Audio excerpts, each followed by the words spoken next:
is uh, is developmentally appropriate circle time. And where did this come from? I've already presented something like this for Region 6 earlier in the year. It's on our website. This is a shortened version, but we're seeing this over and over, and it's really something that we need to consider and take a closer look at.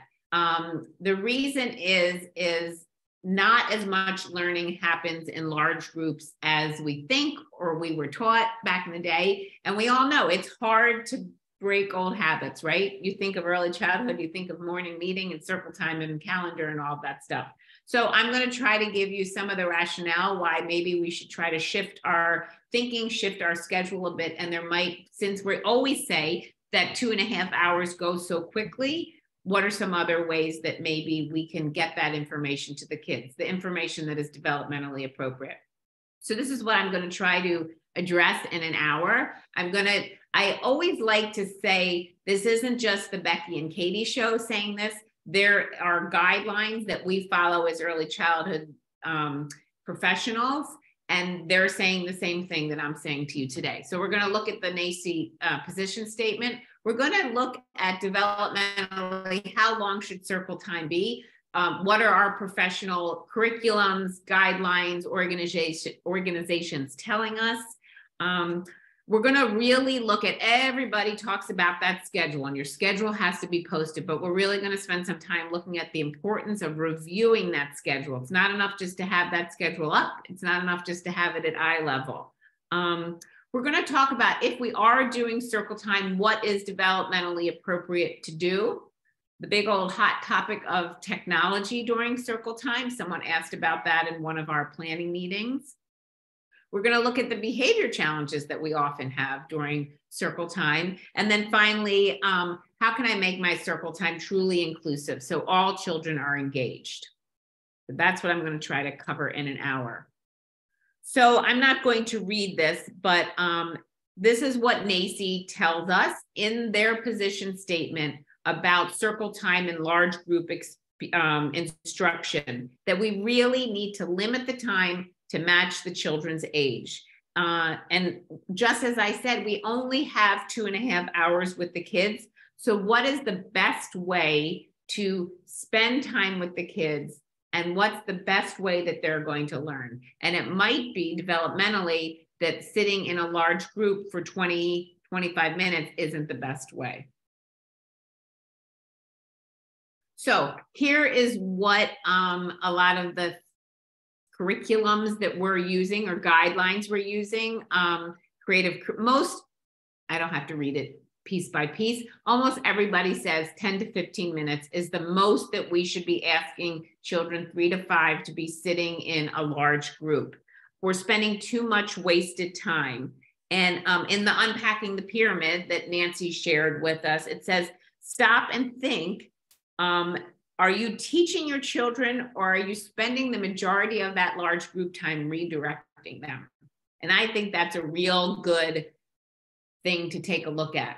If I'm constantly putting out fires and constantly asking this one to move and constantly asking this one to pay attention, I've probably wasted, I probably am only giving 10 minutes of instruction. So take a look at that. It might be a better idea. And I wanted to end the year with this because we can start out fresh in August, September, whenever we start. It might be a better idea to have multiple shorter small groups, and it be more effective than one long large group.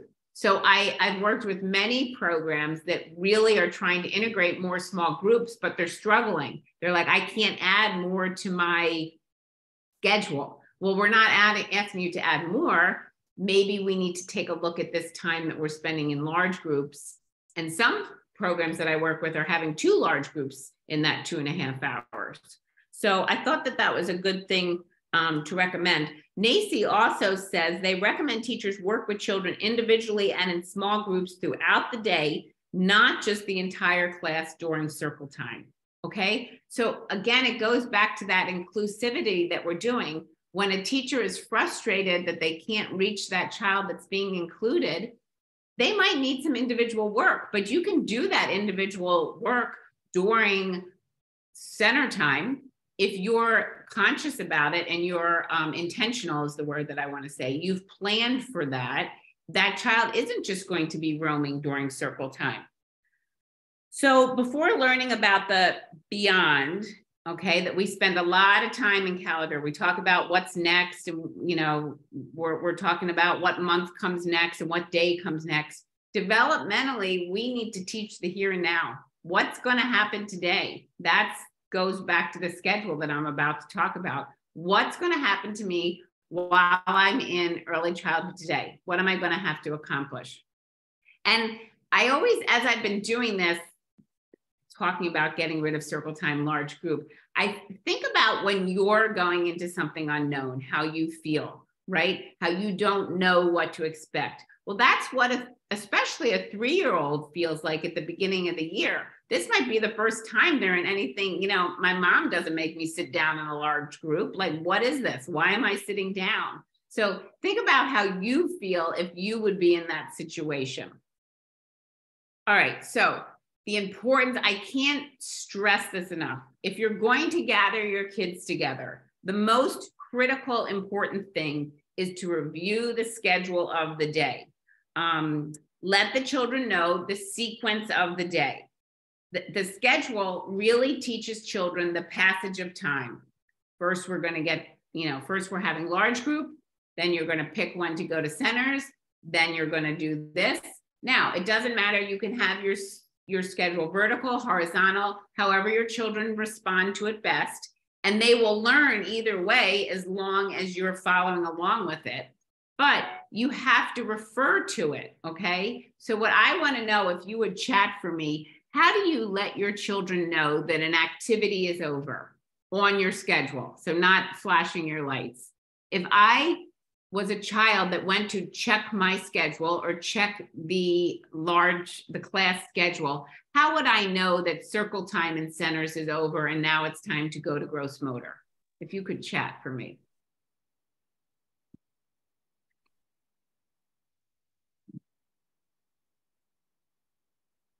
You turn the schedule part over, okay? So it's black, I like that, okay? It's turned over. The card is removed, right? So some people have a basket that they throw it in. Okay. We have a clip that we move the clip. Okay, I don't know who just said that, but this yes, that's what I would do. Thank you. Yeah, we have a clothespin. Yes, that's exactly. And I markered it red so the kids could see it. I have a smiley face that I moved from one time to the next. Perfect. And an arrow, also great. That's what we do, is remove the card. Okay, so these are all perfect answers. The whole point is that we have to keep up with it. And what I like to tell people is that if you forget, so say this year you weren't very good about going back and letting the children know that the activity is over, that's part of the transition. There is always a mother hen in every classroom. And there is always going to be that kid that goes up to the schedule and helps you, turn over, move the clip, move the arrow, move the smiley face. It also could be a class job. And the other but it's a class job. Perfect. Yes. I think our jobs really should be part of the flow of the classroom, right? So I like that a lot. Let kids take ownership of it. The other thing I want to say is not everybody, but think how often you check your schedule during the day, either whether it be your calendar on your phone, whether you still use a date book. If you have young kids and you're, running them around to activities, you check that schedule a lot. If I go to make plans, I'm checking my schedule. So this is why at a young age, this is a life skill we're teaching children. And this is why I would be happy if you gathered your children, you welcomed them, you talked about who's in school, and you checked your schedule. That would be enough for large group. Schedule helper, I love that. I really think that that's a great thing to give the responsibility to the children. I really liked this. I got this from Conscious Discipline. And the way that they suggested making your schedule is to make it more visual for, I think these pictures are a little small, so this might have been for older children, but the colors are kind of showing the length of the activities for children. So choice time is the longest period that the longest you are going to stay in an activity. Cleanup is short, story is a little longer. So that's another idea if you think that that would help your children. I like that a lot. You could even do it with the sizes of the pictures. And I think if you switch to this, you need to just explain that to the children. So this is what creative curriculum tells us. And as I said earlier, preschoolers are really focused on the here and now, okay? They are learning the concepts of before and after and later and next. Not until they are 5 years old do they really understand that, pre-K or kindergarten, all right? So when we spend all that time talking about today, yesterday, next week, a lot of what they're doing is through rote, but they don't truly understand the concept. Our children are really at that pre-operational period. They act like they understand it, but they don't have a deep understanding of it. And it's not that we're not delivering it, it's where they are developmentally. They say December, but they don't really understand what that means, that it comes after November. And then like anything, we know, they know the song, right? So I remember growing up and I had this neighbor who had triplets, and she used to brag to my mother that they all knew the ABCs at like 2. Well, they knew the ABC song, right? They didn't know their ABCs. So this is the same thing. And again, I was in the classroom, we all did it. It's sort of like we learned this in school. But if anything, I'm trying to get to you to say it's time that we make a shift, because we do have so much demand put on us of what children are supposed to be learning and doing and requirements, that all this is going to do is help you. Right, exactly. They keep asking you, even though you go over it in calendar, they're asking, when are we going on the field trip? Or when do I not come to school? Or when is my birthday coming? Exactly. How would you get Brain Smart Start done with keeping circle time super short or not at all doing circle time? So Carolyn, if you want to unmute, what are is that conscious discipline stuff you're talking about? Yes, the Brain Smart Start with conscious discipline. So I would probably, I don't know all the steps to it, but this is something for sure I would be doing in smaller groups. Because what I want you to remember also, when I am in a large group of 15, 20 kids, I would say we average, I'm only going to probably get one turn to participate, maybe 2 times to participate. But if I'm in a small group, I really get to practice those skills that the Brain Smart is teaching me. So I would rather gather my kids, as I said, discuss who's here, because that's math, who's here and who's not here, review my schedule of the day, and split into 2 small groups. But we'll get into that a little bit more about what else can be done. Okay, here comes my big controversial slide. Please do not dress the weather bear, slug, parrot, whatever you're dressing. It is a waste of time. Okay, if we know kids learn best through play and hands-on, then why are we teaching them about the weather by dressing a 2-dimensional bear, a 1-dimensional bear? Okay, I would rather the kid go to the window to check, feel the window. What does it feel like? They've already come to school. And the other thing that we know, which we have to be conscious of, not every kid is going to come to school with boots and dressed properly, even if it's cold out. So if you do anything, don't waste your board space with your weather bear. My goodness. They're not learning. They're not learning what they need to learn. So let kids learn about calendar by putting some in your dramatic play or in your writing area. Okay, so I grew up with a mother that really used her calendar and really made lists. And I don't think they do this anymore. But does Hallmark still give out the little calendars? Does anybody? No, I haven't been into a Hallmark store in a very long time. I remember watching my mother writing things on her little Hallmark calendar. So you better believe when another free calendar, you know how like at Christmas time you get free calendars. I always wanted that because I wanted to do what my mother was doing. So some little calendars. I mean, we can print them off the internet, put them in dramatic play and show the kids, you know, when they're on the phone and making an appointment, how you would write it down. Wherever you think that it would be more of a meaningful hands-on place, that's where I'd like to see the calendar. They will learn about calendar and they will spend a lot of time learning about the calendar in kindergarten. So developmentally, as I said, they're only learning the songs. So I do have a great article, Katie, it's the first link, and it is about teachers kind of in their identity crisis. It's a blog actually about giving up calendar time. So just know that that is in the handouts. Now, I'm not saying you can't have any calendar. There are two great calendars that I really like the idea.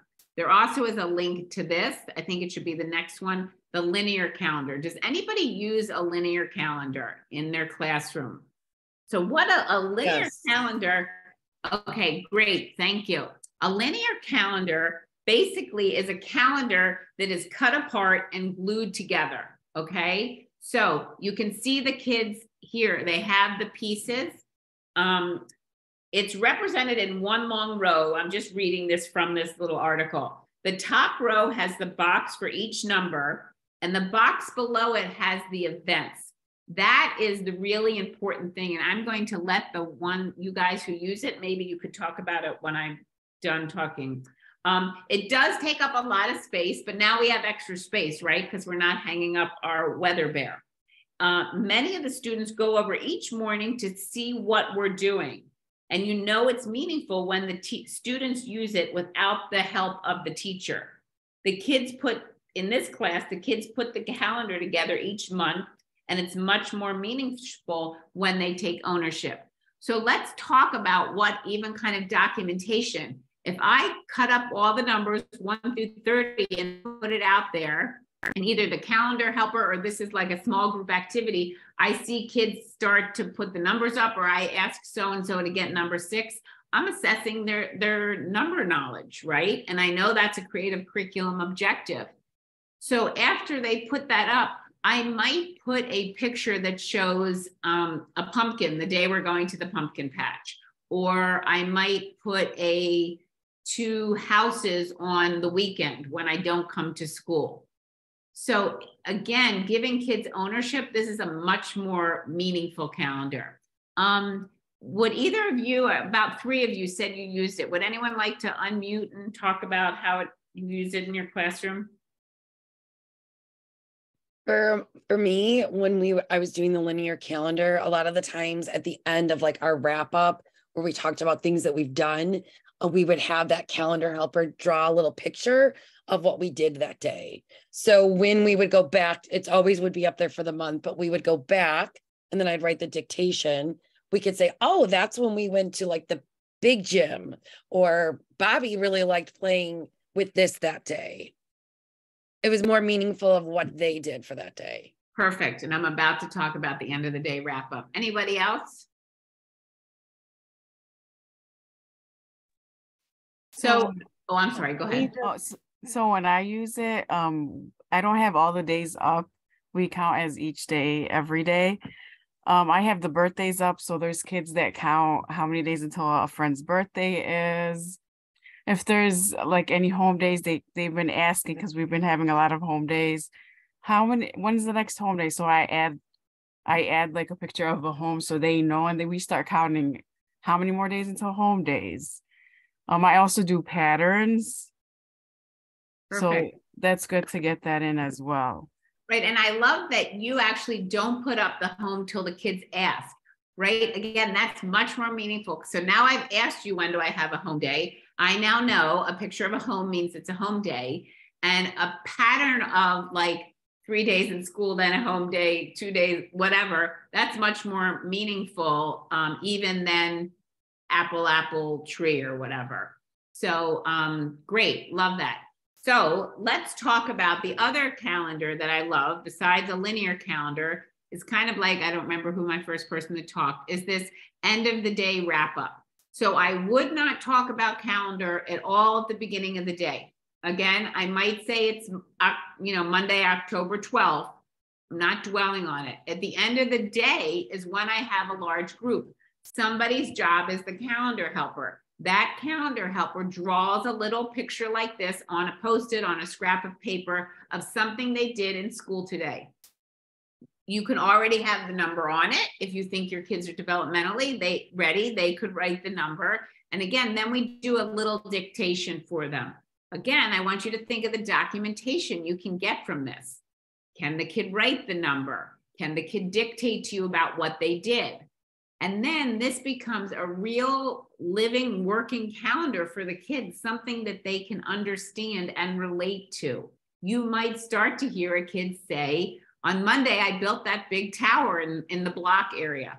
The other reason why I really like this is now I've done this at the end of the day, the kids go home and the mother says, the father, the grandmother, what did you do in school today? You've just talked about what you did in school today. So the kid has something in their head. Even if I didn't build the tower, I can tell you, Katie built a really tall tower in Block Center today. So there's two really, I think, developmentally great ways if you still want to have a calendar in your classroom. Okay, I let a different child change the calendar, and if something special that's happening, we talk about it. Right. Again, it is much more meaningful to the children. And yes, we should add birthdays to the calendar. That's another meaningful thing. And I would rather see the birthdays on the calendar, and instead of, a lot of us have, not at eye level, the birthday cakes that say November and then the 4 names underneath it. Much more meaningful that I can even count how many birthdays we have in November in our class.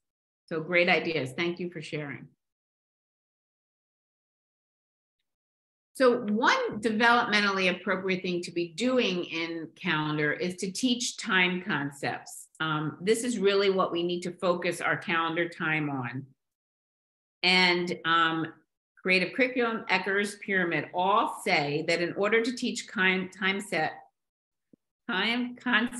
and passage of time, we need to refer back to our schedule, okay? So I talked a little bit about this before, but now I'm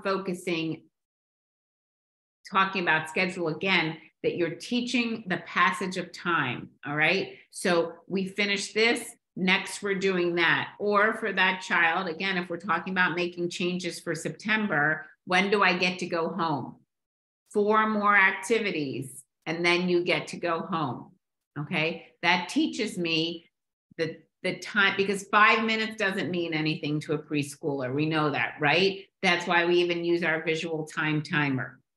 So if you want to use your calendar during large group, use it to show the children how to keep track of important events. Again, this is another way to show passage of time. I think someone said this, right? We count how many days until a stay home day. Those numbers mean more. I have 4 more activities. I have 5 more days until I stay home. And then you will be seeing the child, like that anxious child that wants to know when they go home. You will see that child, or you teach that child to go back to the calendar. Look, we just finished 1 more thing. You now only have 3 more things to do until you get to go home. So use your schedule, use your calendar to teach this passage of time to the children.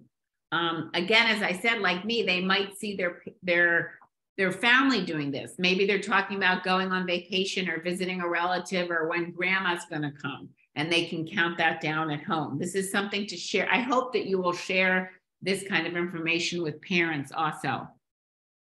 In a 2.5-hour day, Jennifer, what are you questioning, or did I miss something?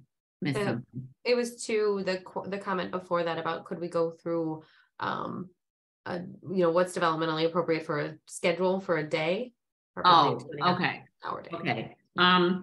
I can try to get that. If not, we'll get that in the second part. In the 30-minute discussion, we can yeah. So when you are, I'm trying to relate calendar to schedule. So when I do a calendar, I want to talk about what is going to happen today in class. And that's what my schedule does for me. Because again, our kids are in the here and now. So it's important for them to know what they're doing today. All right. So that's how we need to be referring to these things they can be aware of what tomorrow means. And I'm sure you have some kids in your class that developmentally understand tomorrow, but the majority of the kids just want to know what's going on today, and that's what they understand. I have a visual scheduled numbered, and the students refer to the numbers if they're waiting for a specific activity that day. Perfect. I like how you're combining math with the visual. And again, this isn't about observational notes, but do you see how natural how naturally you can be getting documentation? When you add numbers to something that the kids are referring to, that's how they're going to learn to understand numbers. Perfect. So another reason why we don't want to sit in that large group too long, this is also referred to in your links today, but this was a study from 2018, and it was done in elementary school journal, and it looked at teacher talk versus child engagement and classroom quality. And I think you can figure it out, that when children sat in large group activities, there was a shortage of rich language exchanges, meaning that the children didn't have as many opportunities to give a rich language answer, and there was a decrease in child engagement.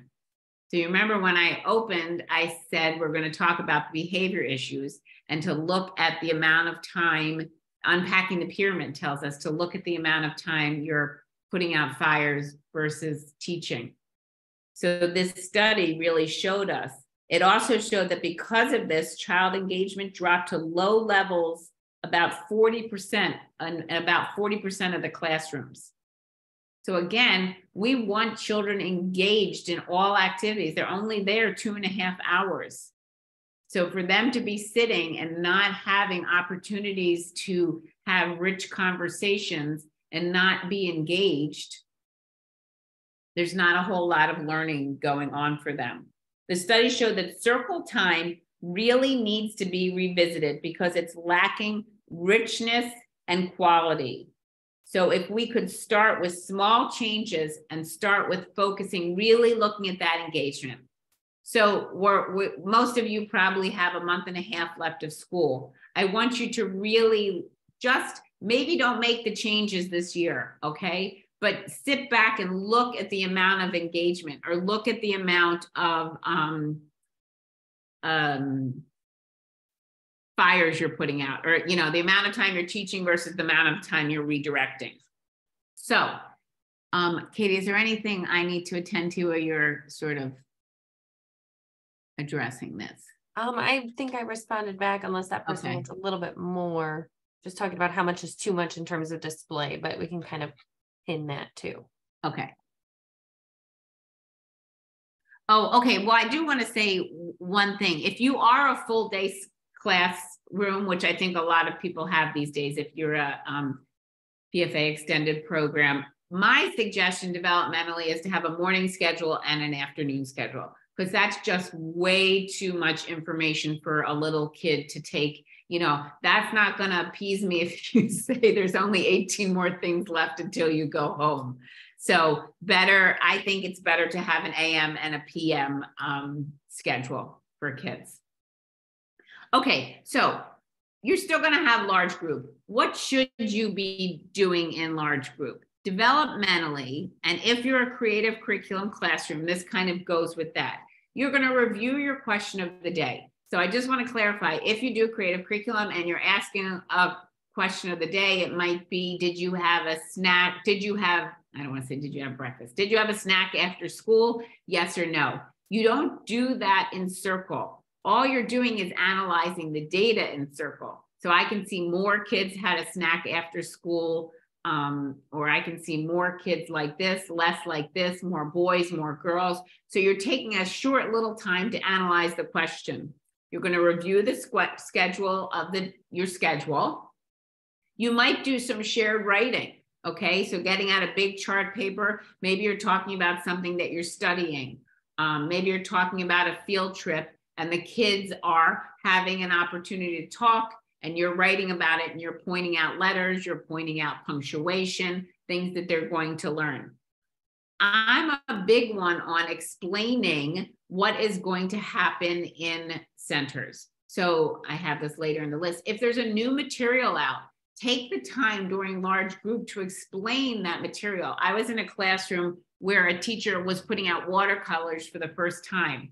Instead of waiting till the kids went to centers in the art area and didn't know how to use them, she did the whole demonstration, asked if anyone knew what it was. She explained how you dip your brush in the water, how you clean it off. So I like that. The other thing is, most of the time when I trained on creative curriculum and I would ask people, what is the center that is least utilized in your classroom? It was the science center. And that's because our kids don't know what to do, or there isn't really an activity. You know, I go over there, I pick up the magnifying glass, I look at some rocks and I leave. So you might say, today I have things that you can examine with the microscope. When you're there, draw a picture of what it looked like without the magnifying glass and with the magnifying glass, or sink float and put your mark on the big chart that we have. So let the kids know what they can do at the certain centers. You also, if you're going to do an investigation in some kind of small group, you could prepare the children and let them know what's coming on, what that study is going to be. The other thing I like to do is the last two is focus on that social emotional. So maybe you're going to talk about if you don't get to go to the center that you wanted to go to the first and you feel frustrated, what can you do? So we're going to review that we have this cozy corner. When you go to the cozy corner, what can you do to calm your body down, to make your body feel more relaxed? Okay, again, it's not enough to have the cozy corner if we haven't practiced with the children how to use it. Sometimes we need to write new rules that are more meaningful for the kids. So here's a typical one. Kids go to the water or sand table and the stuff is getting all over the floor. Large group might be a good time to problem solve with the kids. What can you do so that doesn't happen? What do you do if that happens? So this is much more meaningful, again, than dressing your bear and talking about today, tomorrow, and stuff like that. This is what, and all of this could be done in maybe 10 minutes. Also, one more link. There is a link for a NACI article that talks about looking at large group versus small group and why small group might be more beneficial.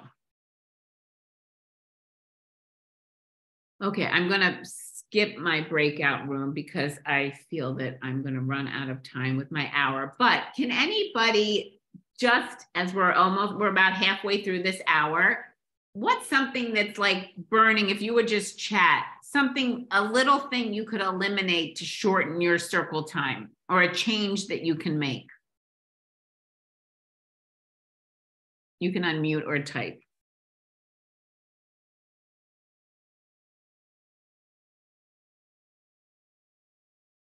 Question of the day. Is that eliminate or add it?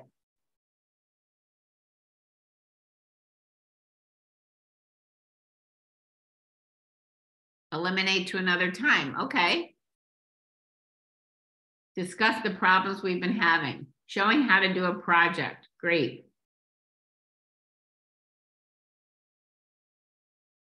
So these are all ways that you can be more interactive, and I like that. Adding a social story. I like that. That is a great one, Tisha, right? That for some kids, it's not going to be enough to discuss the problem. But if we wrote a social story, that could even be like a group activity. They can refer back to it. I agree it takes so long for question of the day. So again, question of the day doesn't take a long time. If you have the kids answer the question as they come in, make it part of your morning routine. So post that question on the door, okay? So either I take a marker and I X it, or I find my picture and I vote via my picture. When you get to large group, all you're doing is analyzing it. It takes way too long. Yes, if 20 kids answer the question of the day. No songs, great. Sing it another time. Have a predictable procedure for turn taking to speak answer during question time, okay? All right, so just thinking about some of the things that we talked about. Glad, good answers. Okay, this is always a big one. And I think I don't want to say where we're getting in trouble, but all of our classrooms, right, eliminated our chalkboards. Some of us still have whiteboards, but most of us have these big Corinthian boards or smart boards in the front of our classroom now. And a lot of schools are requiring us to use them. But this is what screen time and circle time. If the screen moves for Eckers, this is right from Eckers. If that screen moves, it counts as screen time. So if you, I was in a classroom that the kids checked in using the board. They moved their bubble if they were here or not here. And 2 little girls were fighting over if that was their name, and the teacher didn't see it. Well, that became a 10-minute screen time for those girls because they were going back and forth, and the teacher was dealing with something else. If you're just moving your name and it literally is 3 seconds, 5 seconds, that's okay. That's not that much screen time.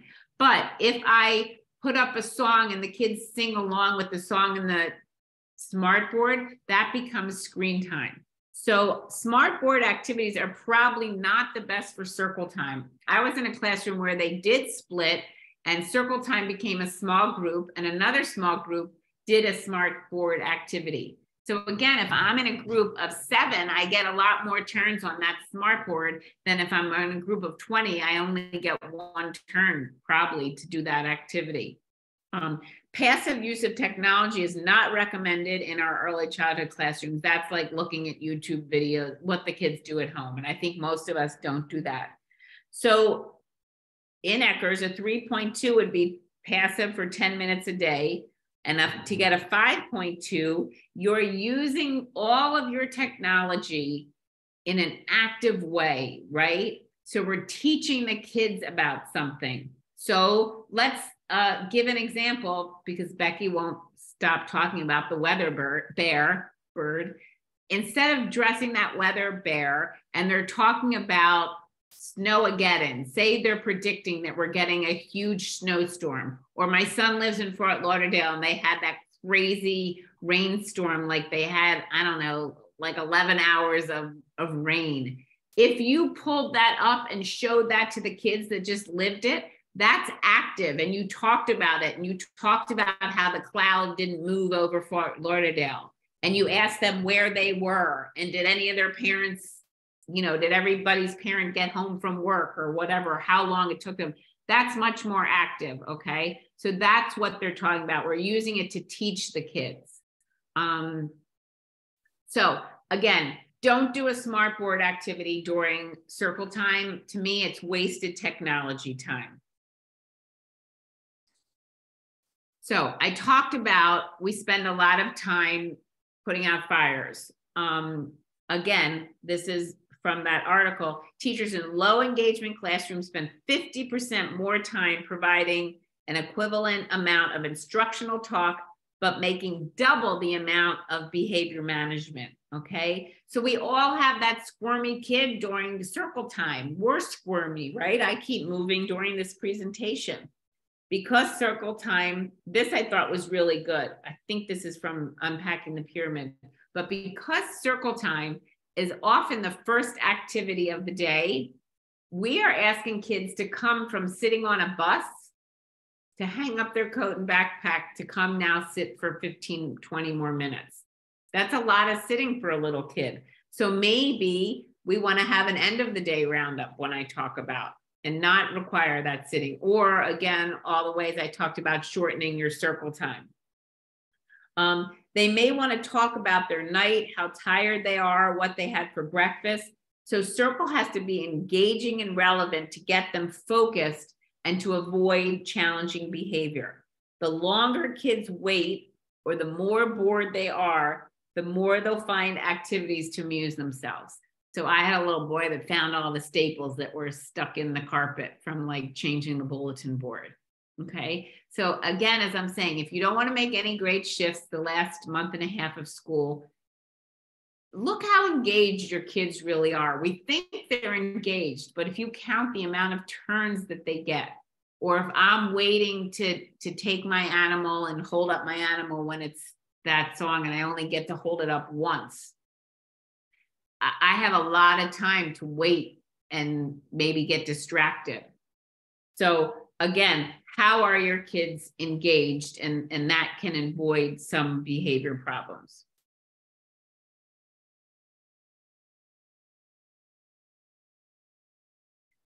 And again, it's not always you, but the entire group has to be engaged, right? Or else, as I just said, someone's going to find something else to do. The other thing, which is so critical, your adaptations must be in place before you pull these kids to circle time.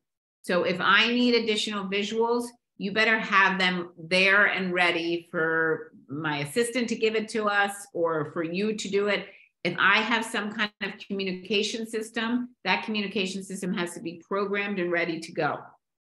I really loved, for those of you that listened in February to Nancy, when she talked about the 4 ways that I can be engaged. This is something else to look at for the rest of the year. I can be just watching you. I don't have to talk and answer your questions, but I can be watching and I can be engaged. And that's sort of the first developmental stage. And then motor. So maybe I'm nodding or maybe I'm doing the hand movements, but I'm not singing the song. And then verbally and then combining it. So just because I don't answer your question, I could be engaged in listening to you by just looking at you. So remember that there's kind of 4 levels of a way a child can be engaged. I think that that's important. And then this is always a big controversy, and I'm going to go into this, but not everybody needs to be sitting and listening. Okay, we all have those kids that cannot sit in circle. If I am developmentally not ready to sit in circle and you've tried different things like my picture, I don't care if everybody is sitting on something different, then look at how long can I sit in circle? And if I need to leave, what can I do that is okay? So if anybody's from Region 6, you hear me talk about my little Danny that couldn't sit in math group in kindergarten for more than probably 5 minutes. We set up right behind a divider and Danny was allowed to draw with markers or cut paper and watch it drop into the box. Now, our goal was, and it worked, we increased his time that he was able to stay at the math group. But if I spent the time fighting and trying to get him engaged and developmentally he wasn't ready, it was a waste of time. So an assistant did go over and talk with him. So he wasn't just stimming. We talked about the paper that was dropping. We talked about the color that he was using, but we were very conscious to extend that time before we let him go away, go do his thing. And by the end of the year, I'm happy to say that we had him almost being able to sit at that math activity. So not everybody, the other thing is not every child, especially children on the spectrum, need to be sitting to listen. So I might be walking around the room, but I'm sure you've all had these kids that the mother says the kid comes home and sings the song that you sang during circle time, right? So think about that also, that it's, oh, I know you don't want every kid roaming around, but that kid that you're struggling about, maybe they don't need to sit the whole time. Okay, I overstretched it. We don't have time for circle time because I need to talk about crisscross applesauce. Okay, if I told all of you for the past hour to sit on the floor in crisscross applesauce, I think many of you would have left the webinar. Okay, why do you have to sit crisscross applesauce? How long can you do that? And when I'm wiggling and moving, does that mean that I'm not paying attention? No. There's a great occupational therapist in Region 6. We've had her come and speak. Her name's Marianne Gibbs. And she has a really good blog called Out of the Box. And she talks about that kid that is squirming, they probably don't have the trunk support or strength to sit in that crisscross applesauce the whole time. So what they're doing is they're focusing more on trying to stabilize themselves than listening to you. So why not offer choices? We should be offering alternative seating, alternative ways to sit, so the kids can focus instead of you redirecting all the time and asking them to be sitting crisscross applesauce. So what are some of these alternative ways? And you should have a choice. And it might be that this is too many choices, but this is all from Marianne Gibbs. And she talks about the little girl up at the top left with her feet out. She calls that French fries sitting. You can have mermaid sitting, which I don't know how many kids that's comfortable, where you kind of put your legs to the side. This is the little girl below. Tummy time. It is okay. If I can concentrate and I'm lying on my tummy, it should be okay. Oh, sorry. If that is one of the choices. There's also a recliner. This is the little boy that's leaning on his elbows. And then there's ball sitting. So you decide how many choices you want to give the kids. Some kids might be fine with crisscross applesauce, but if they're not, there really needs to be more than one way to sit, because I know I wouldn't last more than 3 minutes in your circle in crisscross applesauce. I have a few kiddos that loved mermaid last year. Okay. Okay, I think I missed this whole thing about letting children roam and being a domino effect. Valerie, I hear you. But what I want to say to you is the children that are engaged in listening to you, they might say, why is Katie allowed to get up and leave? But if you're spending so much time redirecting Katie, that child, the other children are getting bored because they can't do the fun activity that you've planned. What I've seen and what I've experienced, because I did it when I was in the classroom, it's just like with fidget toys. If I offer everyone fidgets, the kids that don't need the fidgets, stop picking them. The kids that need the fidgets, keep picking them. Now that Katie isn't disturbing my group and I let Katie either roam the room, I'm not letting Katie have free roam. She can't go to centers and start playing. There is a specific thing, 1 or 2 activities that child is allowed to do.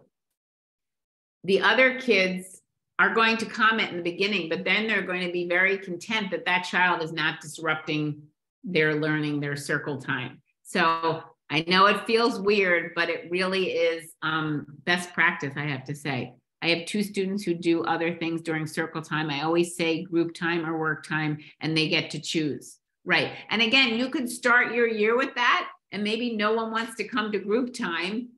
But then if it becomes more engaging, or if no one chooses group time, we're going to have 2 small groups, just like I talked about. Okay, I'm at 5 of, and this is probably some of the most important parts that I want to get. All kids belong in our classroom, right? And all kids need to be engaged. So universal design, it is nothing new, but it kind of goes with 3 principles. There are multiple means of engagement. And that's why am I learning? Kids need to be motivated to learn and to be engaged with the curriculum. So what are you going to do so I can continue to be engaged? Do you let me hold a fidget? Do I have an individual schedule? Do I have a schedule for large groups so I know what's coming next? Does that help me keep engaged? Multiple means of representation. I don't need to read that, but that's the what of learning. How is your student going to acquire what you're trying to teach to them, acquire the curriculum? Again, do they hold an adaptive book so they can follow along while you're reading from a large book or from a book that maybe they can't see every page? Do you let the kids answer visually or vocally? Can they point or answer? And then finally, the action of expression. How am I learning it, right? So again, do you have a communication system set up for me? Are there pictures of block structures so that gives me an idea of what I can do in the block area? So if you just Google universal design, and I'm sorry to be kind of rushing through this, you'll see that there's lots and lots of literature, especially even in early childhood. But think of these three principles. And how does that happen in your group time?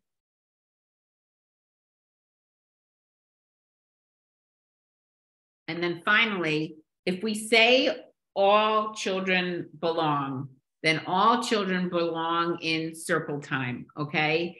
And here, this is sort of, I've been saying this year, I'm not part of circle time if I'm sitting in a cube chair and I'm back here doing nothing. Now, these two boys look like they are engaged because you can see this teacher has kids sitting on different things. But if I'm in the back, just because I'm in a cube chair, it doesn't mean I'm engaged. So I went to a great classroom where there was a cube chair kind of in the back, but he was still on a carpet, so he was still part of circle time. And then there was like a peanut chair up in the front. The teacher didn't have to rush to go get these. These two boys knew that's where they sat and they were engaged, okay? But if she put like, why was that one boy up at the front of the circle and the other boy was in the back? And she said the other boy was in the back because he did a lot of touching. But when they removed him a little, he was able to be more engaged. Now, that doesn't mean every kid that touches needs to go to the back of the circle. Maybe they need to be on a different chair. Maybe they need to be sitting differently. Maybe they can't be at circle the whole time.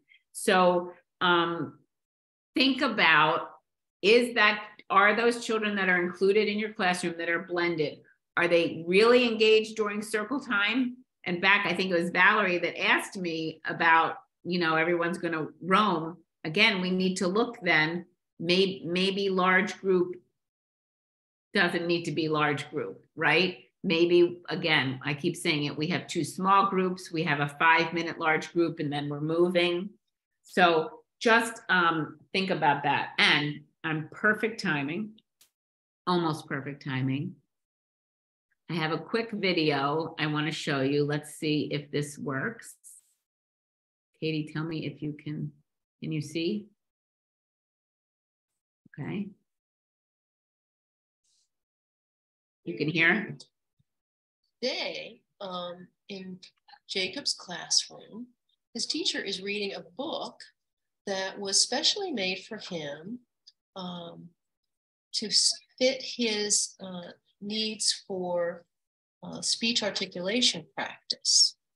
But yes, you can see she's reading this book that all the kids love with the entire group.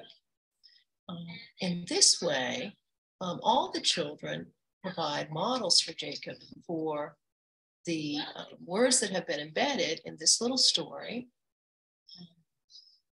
that have his targets. So everybody says the words, everybody loves it. And Jacob, who's the little boy to the left of the screen with the blue shirt on, he gets some practice and he gets additional marks, as well as the activity being a nice integrated part of his everyday classroom routines, because they have the circle time every day. So, okay, now I always mess this up. All right, I love that example because again, if we're asking related services to come in, we're making that large group time something intentional for one child, but now everybody is taking place and we know other kids can take advantage of it. And I've now read a story, but I've also addressed an objective. So just if you'll give me 5 more minutes before you choose if you want to stay or not, what if that kid doesn't come to circle, okay? That child that is included in your class. First of all, I want to say it's okay. Okay, don't spend your time trying to get to that. Think about why they won't come. What's going on? Figure that out first. We know this. Could you give them something to hold? Could you give them a different sitting? How long are we asking them to sit? And how long are we asking them to wait? These are the 5 questions I want you to kind of problem solve and ask yourself when you can't get that kid to come to circle, because maybe you could change one of these things and maybe you'll be able to get that child to come for a little bit more time. Just some quick strategies. You have these all in your handout, so I'm not going to go through all these, but I think that these are really important. This is from a great book called The Inclusive Early Childhood Classroom. Again, these are things for us to look at large groups. So shortening the time. I talked about making smaller group time, eliminate circle time, different type of seating. I think we already do this where we incorporate some movement. Somebody talked about this, following the same routine every day. I know I like my routines, and I know when my routines are messed up, I'm a little wiggy. Okay, so have the same circle time routine every day. Talked about this, assigning jobs for circle time. So while I'm sitting there, we know there's going to be something that I can do. Making circle time optional. That's a whole new thing to think about. But especially if you're in early child special ed and you feel like your kids aren't developmentally ready for it, if you're in a self-contained classroom. The other thing is, again, since we're going to start the year with some of these changes, demonstrating your rules of circle time. So what do you expect? Spend some time telling the children what you expect them to do during circle time. And then again, I don't need to read this. You can look at this, but these are materials to have on hand. I can't stress enough about, if you are gathering 20 kids, you have to be as ready. There already is going to be wait time. So you have to have every material ready. You have to have your visuals. You have to have your alternative seating. You have to, the masking tape and the hula hoop can give kids boundaries, right?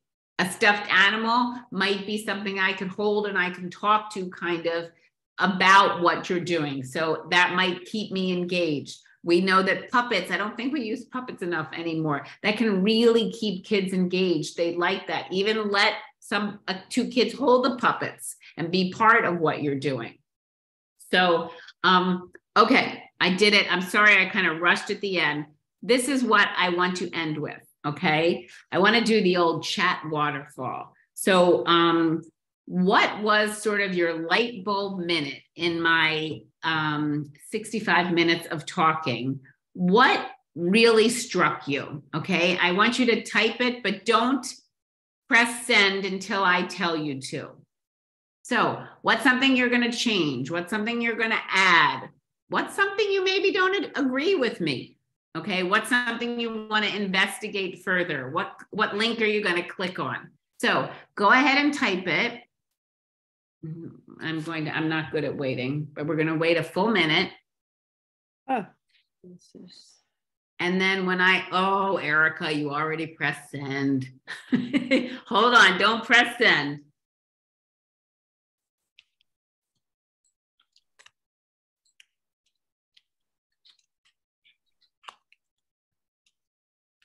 I was trying to hit return.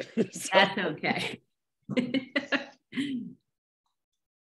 Good comment though.